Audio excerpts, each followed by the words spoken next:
நீதானே Jacks Sparrow? Captain jack ஸ்பேரோன்னு சொல்லுங்க. நீ யாருன்னு எனக்கு தெரியும். நான் யாருன்னு உனக்கு தெரியுமா? உங்களை எங்கேயோ பார்த்த மாதிரி தான் இருக்கு. எங்க சந்திச்சிருக்கோம்? நீ இப்ப ஜார்ஜ் அகஸ்டஸ்க்கு முன்னாடி உட்கார்ந்து பேசிக்கிட்டு இருக்க. இவர் தான் பிரன்ஸ்விக் லேர்ன்பர்கோட இளவரசர், மதிப்பிற்குரிய ரோமன் சாம்ராஜ்யத்தோட பொருளாளர், அதோட இந்த நாட்டுக்கும் உனக்கும் மகாராஜா. இங்க எல்லாமே இவர் தானா? நீ இந்த லண்டனுக்கு ஒரு குழுவை உருவாக்குறதுக்காக வந்திருக்கேன்னு நான் கேள்விப்பட்டது உண்மையா? அதெல்லாம் வெறும் வதந்தி, நம்பாதீங்க. அப்படின்னா நீ என்கிட்ட ஜாக் ஸ்பேரோன்னு பொய் சொல்லிருக்க. நான் தான் ஜாக் ஸ்பேரோ. ஆனா நான் எந்த குழுவையும் தேடி இங்க வரல. அது வேற யாரோ ஒருத்தன். ஜாக் ஸ்பேரோங்கிற பேர்ல வேற யாரோ ஒருத்தன் இருக்கான் போல இருக்கு.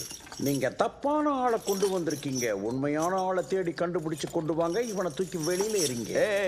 கொஞ்சம் வெயிட் பண்ணுங்க. இந்த உலகத்திலேயே நான் ஒருத்தன் தான் ஜாக் ஸ்பேரோ. இப்போ லண்டன்ல இருக்கேன்.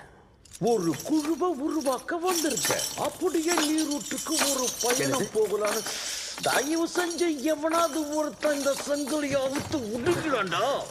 சீக்கிரம். உன்கிட்ட ஒரு மேப் இருக்குங்கிற உண்மை எங்களுக்கு தெரியும். ஒழுங்கு மரியாதையா அந்த மேப்பை கொடுத்துட்டு ஊரை விட்டு ஓடிடு. மேப் உங்ககிட்ட இருக்கா இல்லையா?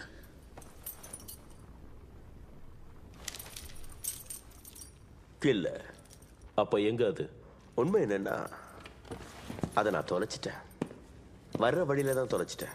எனக்கு ஒரு தகவல் வந்தது. ஸ்பெயினியர்கள் இளமையின் நீரூற்றை தேடி போயிருக்காங்க. நான் இந்த தகவலை கேள்விப்பட்டதும் எரிச்சல் அதிகமாயிடுச்சு.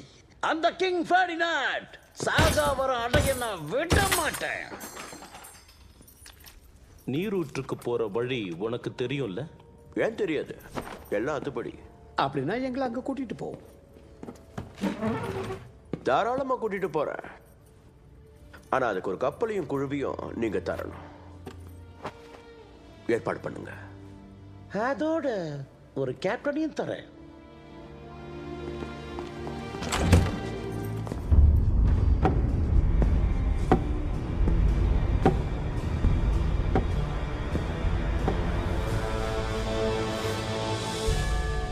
என் வணக்கத்தை ஏத்துக்கங்க மகாராஜா.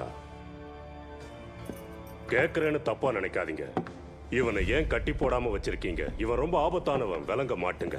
அரண்மனைக்குள்ள இருக்கும்போது இவனால ஒன்னும் பண்ண முடியாது. பார்ப்போசா, கடல் கொள்ளக்காரனா இருந்துகிட்டு இன்னைக்கு ராஜா பக்கத்திலே நிக்கிறது சந்தோஷமா இருக்கு. ஒரு கப்பலுக்கு சொந்தக்காரன கடற்கொள்ளையங்கிற? அரசாங்கமே என் கப்பலை வாடகைக்கு எடுத்து என்ன ஒரு வேலைக்கு அனுப்ப முடிவு பண்ணிருக்காங்க. அரசாங்கம் அடிக்கடி இந்த மாதிரி தப்பு பண்ணும். என் பிளாக் பேர்ல் கப்பல் எங்க இருக்குன்னு சொல்லு. அந்த கப்பல் கவுந்துருச்சு. அதுல என் காலம் போயிடுச்சு. என் கப்பல் கவுந்துடுச்சா? என்னால முடிஞ்ச வரைக்கும் நான் போராடி பார்த்தேன். ஆனா அந்த கப்பலுக்கு ஆயுசு கம்மி.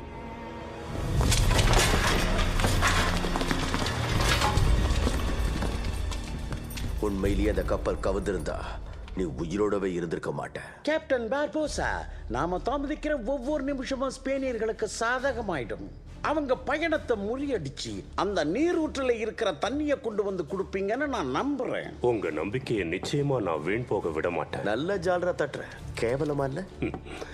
ஜாக், நம்ம அணி இப்போ தோக்குற நிலைமையில இருக்கு. அதனால வெற்றி அடையிற அணியில கூட்டணி வச்சுக்கிறது தப்பு இல்ல. அது மட்டும் இல்லாம மனுஷனோட வாழ்க்கையில முன்னேற்றங்கிறது ரொம்ப முக்கியம். கேட்கறதுக்கு எல்லாம் நல்லா தான் இருக்கு. ஆனா அந்த டோப்பா தான் சரி.